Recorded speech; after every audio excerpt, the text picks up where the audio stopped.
है, और वो आपसे कभी पूछ भी लेता है कि आपने केमिस्ट्री के अलावा भी कोई बुक पढ़ी है, तो आप उसको बता देंगे, sir being a science student I couldn't get enough time in ever my life to study these books. क्योंकि वो बंदा उसी टाइम में, आपको पता है, एक ही सब्जेक्ट की पांच पांच छह छह रिकमेंडेड बुक्स होती हैं, बंदा उनको कर रहा होता है।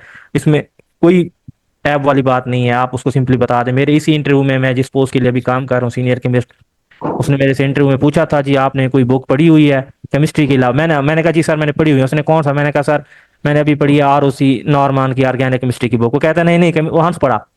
देखिए मैंने अपना उसको स्पेस प्रोवाइड की। मैंने उसकी बात को पहले हाँ में लेके गया, जी मैंने पढ़ी है। उसने कहा जी आप बुक्स पढ़ते हैं? मैंने कहा जी सर मैं पढ़ता हूँ, मैं तो केमिस्ट्री के रिलेटेड पढ़ता हूँ, क्योंकि मेरा वास्ता, मैं टीचिंग भी कर रहा हूँ, तो डेफिनेटली मेरा वास्ता इनसे होगा, ना कि लिटरेचर या किसी जो बाकी हमारी दूसरी बुक्स हैं उनके साथ वास्ता पड़ता है, या कॉस्मोलॉजी या आपकी स्पेस साइंसेस के रिलेटेड। वो इनमें से इंटरेस्ट थोड़ा सा लेना चाहता है। देन आपकी हॉबी का मैंने आपको बता दिया, अपनी एक हॉबी आपने लाजमी रखनी है, और उस हॉबी की क्या वजह है। स्पेशली कोई गार्डनिंग कहना चाहता है तो उसकी क्या वजह है, उसको आपने जस्टिफाई प्रॉपर वे में करना है। आपकी क्या हॉबी है, ये लाजमी आपने उस हॉबी के बारे में वर्कआउट भी करना है आपने। नेक्स्ट है आपकी अपनी स्ट्रेंथ और वीकनेस। आपने अपनी प्रोफाइल बनानी है, आपके दोस्तों की नज़र में आपकी क्या स्ट्रेंथ है और क्या वीकनेस है। और ये जो स्ट्रेंथ और वीकनेस है आपने पॉजिटिव वे में बतानी है, ये नहीं बताना हाँ अच्छा ये मैं झूठ बोल लेता हूँ कभी कभी, ये क्या होगा, मेरी स्ट्रेंथ होगी वीकनेस होगी? कोई बंदा बताएगा?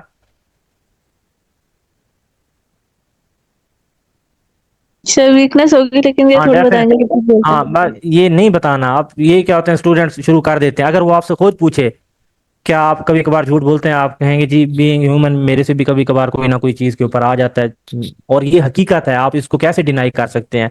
हर इंसान किसी ना किसी वे में कोई ना कोई बात ऐसी होती है जो झूठ के ज़मरे में कर जाता है।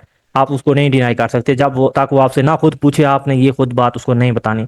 देन आपने अपनी फेवरेट पर्सनैलिटी के ऊपर वर्कआउट करना है। एक अपनी फेवरेट पर्सनैलिटी ऐसी रखिएगा जो कन्फ्लिक्टिंग और जिसके ऊपर कोई तजाद ना हो। मैं आपको बार बार ये बात बता रहा हूँ, जिसकी वजह से आपका इंटरव्यू सारा पॉलिटिकल डिबेट में ना चला जाए, आपने उसको अवॉइड करना है। देन आपने अपनी एक फेवरेट बुक अपने पास रखनी है। आपको पता हो कि मेरी फेवरेट बुक ये, अगर कोई पढ़ी हुई है, नहीं है तो इसको रहने दें, बट आपकी फेवरेट पर्सनैलिटी लाजमी तौर पे होनी चाहिए। और इसी तरह आपका फेवरेट पोएट ये भी होना चाहिए, आपको पता होना चाहिए कि आपका फेवरेट पोएट कौन सा है। ऐसा भी होता है कभी कभार आपका इंटरव्यू उस डेट को आ जाता है, उस दिन किसी पोएट, आपका जो नेशनल पोएट है अल्लामा इकबाल है, उसकी डेट ऑफ बर्थ होती है या कभी डेट ऑफ डेथ होती है, या किसी और पोएट का कोई ऐसा सीन हुआ होता है, तो आपको कम से कम ये अपने फेवरेट पोएट का पता हो। और कोई भी नहीं है तो कम से कम अल्लामा इकबाल का याद रख लें। मेरे से उन्होंने पूछा था, क्योंकि मेरा एक इंटरव्यू था 24 अप्रैल को, तो उन्होंने मुझे पहले पूछ लिया जी आपका ना अभी रिसेंट हमारे ना इकबाल साहब की डेट ऑफ डेथ गुजरी है 21 अप्रैल। मुझे कहा जी इकबाल, मैंने इकबाल का बताया फेवरेट पोएट, मुझे कहा जी आप इकबाल का शेर सुनाए, खुद ही को कर बुलंद इतना के अलावा कोई भी। तो मैंने मेंटली तौर पे उसके लिए प्रिपेयर था, मैंने 8-10 इकबाल के शेर छोटे छोटे याद किए हुए थे। तो आपने भी ऐसे करना है, और वो शेर याद रखना है जिसका आपको मीनिंग भी पता हो। ये ना हो कि फारसी का शेर लेके आ जाए और उधर आपको मीनिंग का पता भी ना हो। उस शेर की हर वर्ड की आपकी प्रोनाउंसिएशन भी ठीक हो, कोशिश करें, और उसको बार बार रट्टा लगा लें। दो चार आपके ऐसे अशार हों जिनसे आपका गुजारा हो सके इंटरव्यू के अंदर। देन आपने अपने डिस्ट्रिक्ट की हिस्टोरी का बैकग्राउंड जो है आपके डिस्ट्रिक्ट का, उसके ऊपर आपने वर्कआउट करना है। उसके अंदर क्या चीज़ें हैं वो मैं अभी नेक्स्ट स्लाइड में आपको बताता हूँ। बोर तो नहीं हो रहे? No sir. अच्छा जी, आपने अपने डिस्ट्रिक्ट की टोपोग्राफी या बैकग्राउंड के अंदर क्या क्या चीज़ें करनी है। सबसे पहले आपने अपने उस डिस्ट्रिक्ट का नाम देखना है, और उसका कोई और नेम है। जिस तरह सरगोदा है, सरगोदा को सिटी ऑफ शाहीन कहा जाता है। इसको क्यों कहा जाता है, तो सरगोदा का कैंडिडेट होगा तो वो बेहतर जानता है। मैं इधर बैठा हुआ हूँ, मेरी सिस्टम पोस्टिंग है, मैं फिर भी इसको तैयार करके बैठा हुआ हूँ। इसी तरह उसकी क्या रीज़न है, आपका एक नेम हो गया। इसी तरह इसको ना एक सिटी ऑफ कैलिफोर्निया भी बोला जाता है सरगोदा को। आपको मुल्तान को सिटी ऑफ सेंट्स बोला जाता है। कोई कैंडिडेट्स मुल्तान से होंगे तो उनको पता होगा। Excuse me. मुल्तान को सिटी ऑफ सेंट्स क्यों कहा जाता है, उसके अंदर कौन से सेंट्स हैं, कौन से औलिया अल्लाह हैं, उनकी आपको थोड़ी सी बायोग्राफी या हिस्ट्री का पता होगा, जी फलां फलां थे, इनकी वजह से इसको सिटी ऑफ सेंट्स कहा जाता है। देन आपने सेकंड नंबर पे अपने डिस्ट्रिक्ट की लोकेशन के ऊपर वर्क करना है। वो डिस्ट्रिक्ट आपका कहाँ पे लोकेटेड है, उसको किसी और डिस्ट्रिक्ट की कौन सी बाउंड्रीज लगती हैं, या किसी और डिवीजन की कौन सी बाउंड्रीज लगती हैं, वो इंटर डिवीजनल है या इंटर प्रोविंसेस है। जिस तरह आपका डीजी कहाँ है, डीजी कहाँ आपका केपीके वाली हदूद से भी मिल रहा है, उधर से आपके पास बलूचिस्तान वाली हदूद से भी मिल रहा है। वो ऐसा प्रोवेंस है, उसकी मतलब प्रोवेंशियल ज्योग्राफी भी मतलब दूसरे अपने डिस्ट्रिक्ट के साथ या प्रोवेंसेस के साथ मिल रही है, और डिस्टेंस टू डिस्टेंस भी उसकी मतलब डिस्ट्रिक्ट टू डिस्ट्रिक्ट भी उसकी अटैचमेंट है, ये आपने। देन आपने अपने डिस्ट्रिक्ट के अंदर कोई फेमस रिवर है, ये अलीपुर वाले स्टूडेंट्स अगर कोई हों, वहाँ पे पाजीनाथ ऐप जहाँ पे पांच पांच रिवर मिलते हैं, मुजफ्फरगढ़ में आपसे अगर कोई कैंडिडेट है वो पूछे मुजफ्फरगढ़ में कौन से दो दरिया हैं, आप बता दें। मगरबी साइड पे सिंध है, मशरकी साइड पे आपका ये चनाब है, ये दोनों मिलते हैं जाके ट्रायंगल बनाते हैं अलीपुर में पानीनद के ऊपर, ये बता सकते हैं। देन वो आपसे इसकी वजह से फ्लडिंग पे चला जाएगा, फ्लडिंग हो सकती है अगर वो आपसे ज्यादा आपकी पर्सनल प्रोफाइल में जाना चाहेगा। देन आपने अपने डिस्ट्रिक्ट की प्रोफाइल के अंदर अपने फेवरेट पर्सनैलिटी को, डिस्ट्रिक्ट की पर्सनैलिटी को आपने इवेलुएट करना है, उसको फाइंड आउट करना है, चाहे वो सोशल सेक्टर में हो या पॉलिटिकल में हो या इकोनॉमिक सेक्टर में हो या इवन वो सिंगिंग या म्यूजिकल सेक्टर में हो। जिस तरह मुजफ्फरगढ़ में कौड़े खां है, और सॉरी कौड़े खां की बात काट रहा हूँ, वो सोशल वेलफेयर सर्विसेज में उनका किरदार था। पठाने खां एक सिंगर था, कोटद्दू वाली साइड से था। पॉलिटिकली में आपके पास खार फैमिली है वहां पे, सरदार अब्दुल हमीद खान दस्ती थे, और एक मेरे ख्याल में गुरमानी साहब थे जो फर्स्ट गवर्नर थे वेस्ट पाकिस्तान के, मुश्ताक गुरमानी, वो भी मुजफ्फरगढ़ के थे।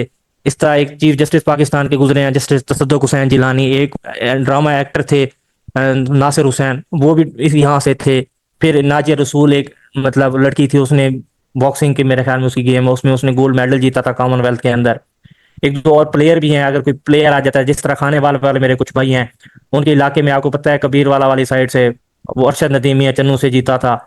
और कौन सी उसकी गेम का क्या नाम था, कितने मीटर उसने लेंथ के ऊपर मारा था अपना, वो क्या नाम है, मुझे उसकी टर्म भूल गई है। ये आपने ना लाजमी तौर पर प्रिपेयर करना है अपने इलाके में। आपकी जो इस तरह की चीजें हैं इनको आपने नहीं स्किप करना। कोई चाहे पॉलिटिकल है, कोई कंट्री में इस टाइम कहाँ पे सर्व कर रहा है, जो मेजर हमारे नेशनल हीरोज हैं आपने उनको नहीं भूलना।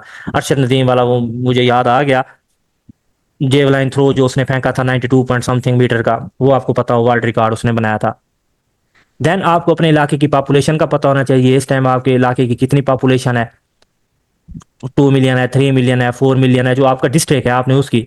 और थोड़ा सा आपने वर्कआउट करना है अपनी कॉन्स्टिट्यूएंसीज के ऊपर, आपके हल्के कौन से हैं, और खसूसी तौर पे आपने अपनी कॉन्स्टिट्यूएंसी के ऊपर वर्कआउट करना है। अभी मेरी रिसेंट एक सिलेक्शन हुई असिस्टेंट SNGAD में, सर्विसेज एंड जनरल एडमिनिस्ट्रेशन में। उन्होंने मेरे से क्वेश्चन पूछा, जी हम आप लोग मुजफ्फर, उर्दू में क्वेश्चन पूछा एक मेंबर ने, आप मुजफ्फरगढ़ से आते हैं और रास्ते में एक पार्क आती है, मैंने कहा जी सर, मुल्तान की तरफ, मैंने कहा बिल्कुल शहर में आती है राइट साइड पे। वो कहते हैं जी क्या नाम है, मैंने कहा फ्याज पार्क। उन्होंने कहा जी उसको फ्याज पार्क क्यों कहा जाता है। मैं इवन बहुत ज्यादा वर्कआउट कर चुका था डिस्ट्रिक्ट में, बट मैंने उसके ऊपर काम नहीं किया, मैंने यादगार क्लब के ऊपर वर्क किया हुआ था। तो मैं उसको, उसने मुझे क्लू भी दिया, इवन मेरे वालिद साहब इस डिपार्टमेंट में अटैच है, उन्होंने मुझे बताया भी था। एक डिप्टी कमिश्नर आए थे, तो ये उनके क्वार्टर की जमीन थी, तो उन्होंने इसको वक्फ कर दिया। उनका नाम फियाज हैदर था। इस हिसाब से ना वो ये चीजें पूछ लेते हैं। फिर मुझसे उन्होंने पूछा आप पंजाब यूनिवर्सिटी में एमफिल की, आपने PhD वहां से कर रहे हैं, तो उसमें एक ब्लू कलर की बिल्डिंग है, उसका क्या नाम है, मैंने कहा जी फैसल ऑडिटोरियम। इस तरह की चीजें, पैनल में से कोई ना कोई बंदा ऐसा होता है जो उस यूनिवर्सिटी से पढ़ चुका होता है, उसको पता होता है आप उसको क्या है, में कोई गोली करवा रहे हैं, या आपको कुछ रियलिटी का भी पता है, कुछ आप सेंसेस भी रखते हैं इन चीजों को। ये इस तरह की क्वेश्चनिंग आपसे, टोकन क्वेश्चनिंग उस टाइम हो सकती है आपकी सेंसेस को चेकआउट करने के लिए। अच्छा जी, आपने अपनी कॉन्स्टिट्यूंसीज जो हल्के हैं याद रखने हैं, आपके डिस्ट्रिक्ट के कौमी असेंबली में कितने, 3 से 4 हल्के हैं, सूबाई असेंबली में PP में कितने हल्के हैं, 208 से 212 तक हैं, नेशनल असेंबली में कितने हैं, ये आपने याद रख लेने हैं। हिस्टोरिकल इंसिडेंट आपने अपने कंट्री के अंदर याद रखना है, अपने सॉरी डिस्ट्रिक्ट के अंदर आपने ये चेक करना है। जिस तरह अलीपुर में एक इंसिडेंट हो चुका है, मुख्तार मई का केस हुआ था, जिसका गैंग रेप हुआ था पंचायत के हुक्म के ऊपर, कि उसके भाई के ऊपर इल्जाम था उसके किसी के साथ इलीगल रिलेशन थे, और वो अभी प्रूव भी नहीं हुए थे, बट वो जिरगा वहां का था। उन्होंने कहा जी ये साबित हो चुका है, तो उसकी बहन थी मुख्तारा मई, तो उसके साथ उन्होंने कहा जी इसका ग्रुप रेप किया जाए। इस तरह के इवेंट्स, और वो बहुत ज्यादा हाईलाइट हुआ था, 2002 या 2006 की बात है। आपको ये इस तरह का कोई अगर इवेंट आपके माइंड में आ चुका है या हो चुका है, जिस तरह कसूर है, कसूर में एक जैनब केस हो चुका है, कोई कसूर का स्टूडेंट्स बैठा हुआ है, तो उसने उसको भी निगलेक्ट नहीं करना। इस तरह के आपने अपने इवेंट्स को माइंड में रखना है। आपको कम से कम अपने इलाके का पता हो कि वहाँ पे क्या चल रहा है, ये आपने ख्याल करना है। देन आपने अपने डिस्ट्रिक्ट का लिटरेसी रेट याद रखना है, उसका लिटरेसी रेट कितना है, 57 है, 42 है, 51 है। आप सब वैसे भी, आपका ये राइट बनता है, क्योंकि आप सब केमिस्ट्री के टीचर हैं, पढ़ा रहे हैं, पढ़ रहे हैं, केमिस्ट्री से वास्ता है, डेफिनेटली आप पढ़ा रहे होंगे। आपको एक तो पाकिस्तान का लिटरेसी रेट पता होना चाहिए, 62.5 है according to 2024 Pakistan economic survey, ये आपने याद रखना है। देन आपको ये भी पता हो कि हमारे चारों प्रोविंसेस में से पंजाब का सबसे ज्यादा है। देन आपके पास सिंध है, KPK है, एंड में बलोचिस्तान का है, नियर अबाउट 50%। देन आपके इलाके की कोई पिक्यूलियर कुजीन है, कोई खाने में कोई आइटम है, कोई पीने में कोई आइटम है। आप मुल्तान से हैं तो आप मैंगोज बोल सकते हैं, मुजफ्फरगढ़ से हैं तो कोई और चीज। अच्छा, मुजफ्फरगढ़ में मैंने अपना, मेरा असिस्टेंट रजिस्ट्रार कोऑपरेटिव का इंटरव्यू था, तो मैंने कहा जी सर, उन्होंने कहा पीने में क्या है, मैंने कहा नजर बलोच की दूध बादाम असली बोतल है। कोई मुजफ्फरगढ़ वाले होंगे तो वो इस हमारी बात को सपोर्ट कर सकते हैं, ये चीज़ आप बता सकते हैं। वो फिर थोड़ा सा इंटरेस्ट होता है कि उनको यार ये बच्चे को कम से कम अपने एरिया का तो पता है ना। नेक्स्ट जी, एक टर्म मैंने लिखी हुई है मॉन्यूमेंट्स। अगर आपके एरिया में, आपकी डिस्ट्रिक्ट की ज्योग्राफिकल लोकेशन के अंदर कोई मस्जिद फेमस आ रही है, कोई बनी हुई, कोई बैराज आ रहा है, मतलब कोई जिस तरह चश्मा बैराज हो गया मियाँ वाली में है, ठीक है, किस रिवर के ऊपर है, इस तरह के आपने, इसी तरह झेलम के अंदर हैं, बाकी में आपके डिस्ट्रिक्ट में है, वो आपने ये याद रखने हैं। आपको ये भी कम से कम पता हो उसके बारे में। इवन कोई मस्जिद आ जाती है, कोई मज़ार आ जाता है किसी फेमस पर्सनैलिटी का, और वो आपके इलाके में है, कोई एंशियंट अंग्रेजों के दौर का कोई मॉन्यूमेंट है, जिस तरह शेखुपुरा में वो हमारी प्री पार्टीशन से पहले हिरन मीनार बनाया गया था। याद है किसी को हिरन मीनार शेखुपुरा में है? कोई शेखुपुरा का स्टूडेंट बैठा हुआ है इधर? नहीं है तो कोई इशू नहीं है। बस जी, ये आज हमारे लेक्चर में ये हिस्सा था। नेक्स्ट लेक्चर में मैं इंशाल्लाह आपके साथ डिस्कशन करूंगा आपकी जो जॉब रिस्पॉन्सिबिलिटीज है उसके ऊपर, और आपका आगे फर्दर कैरियर पाथवे क्या है, आपकी प्रमोशन कहाँ तक हो सकती है और कितने साल में हो सकती है। मैं इसके अलावा आपको आज ना 3 प्रोफाइल भेज रहा हूँ वर्ल्ड के अंदर। आप सब ने इसको ना फिल आउट करना है, और फिल आउट करने के बाद हमें भेजनी है। हर बंदे ने इंडिविजुअली तौर पे जुनेद साहब को भेजनी है, किसी ने ग्रुप में नहीं भेजनी। आपकी अपनी पर्सनल प्रोफाइल है, हम उसके ऊपर वर्कआउट करेंगे। जी जी, मैं नजर आ रहे हैं बच्चे हैंड रेज कर रहे हैं, मैं भी आपकी क्वेश्चन लेता हूँ। मैं आपको ये पर्सनल प्रोफाइल भेजूंगा, आपने इसके ऊपर वर्कआउट करना है। एक आपने अपने इंटरव्यू के ऊपर वर्कआउट करना है और हमें चेक करवाना है इंडिविजुअली। कोई किसी से दूसरा शेयर नहीं करेगा, हर बंदा अपना करे।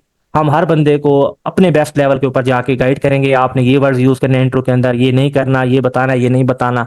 यहाँ से आपका पॉजिटिव पॉइंट निकल सकता है, यहाँ से आपका नेगेटिव निकल सकता है। इंशाल्लाह हम इंडिविजुअल ये हर चीज़ के ऊपर डिस्कस करेंगे।